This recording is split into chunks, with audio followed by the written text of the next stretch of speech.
Ok, donc reprendre le contrôle sur la finance, très bien, mais reste malgré tout le problème de la dette. Alors comment on fait avec ce problème de la dette? Alors, en effet, on est devant une réalité immédiate avec des taux d'endettement élevés. Il faut savoir qu'en France, par exemple, chaque année, c'est 48 milliards d'euros servent à payer les intérêts de la dette. Donc c'est une charge considérable, hein, ça fait 2,5 fois, enfin 2,5 points de PIB.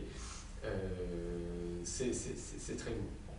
Alors, face à des situations de surendettement, et quand je dis ça, je ne compare pas la situation de la France à celle de la Grèce. La Grèce était dans une situation financière assez catastrophique. La France ne l'est pas. Elle a une dette un peu excessive, mais c'est largement un prétexte, hein, cette dette, comme je l'ai déjà expliqué, pour nous imposer des politiques d'austérité, des politiques de rigueur. Bon, il y a un léger excès de dette publique, il y a des pays qui sont dans des situations plus graves, quel que soit le pays. À partir du moment où il y a surendettement, et selon le degré de surendettement, il n'y a que 3 choses à faire, tous les économistes sont d'accord là-dessus. Et donc en même temps, 3 choses à ne pas faire. Les 3 choses à faire, c'est l'annulation partielle de la dette, ce qu'on appelle la restructuration. Vous annulez une partie de la dette qui ne sera jamais payée.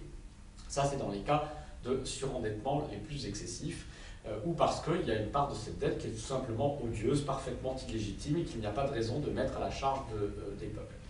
Deuxième élément de solution, la monétisation, c'est-à-dire le recours aux banques, et en particulier aux banques centrales, pour racheter une partie de la dette excessive et la mettre à la poubelle. Donc vous remboursez des banques, des gens qui détiennent cette dette, et vous détruisez la dette, et donc c'est une manière de l'annuler, mais en remboursant. Donc vous restructurez, vous annulez sans rembourser.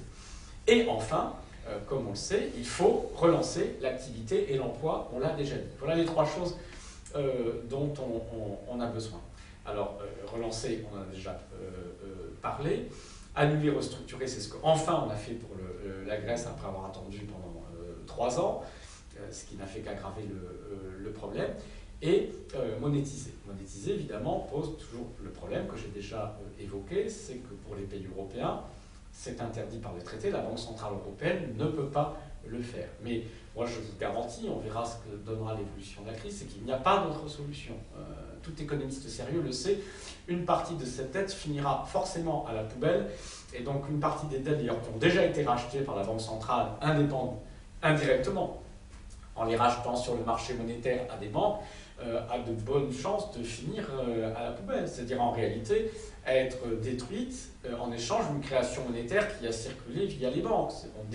On contourne actuellement les traités, on triche, mais à un moment ou à un autre, on ne pourra pas faire autrement que de se débarrasser du fardeau de la dette en partie par la création monétaire des banques centrales.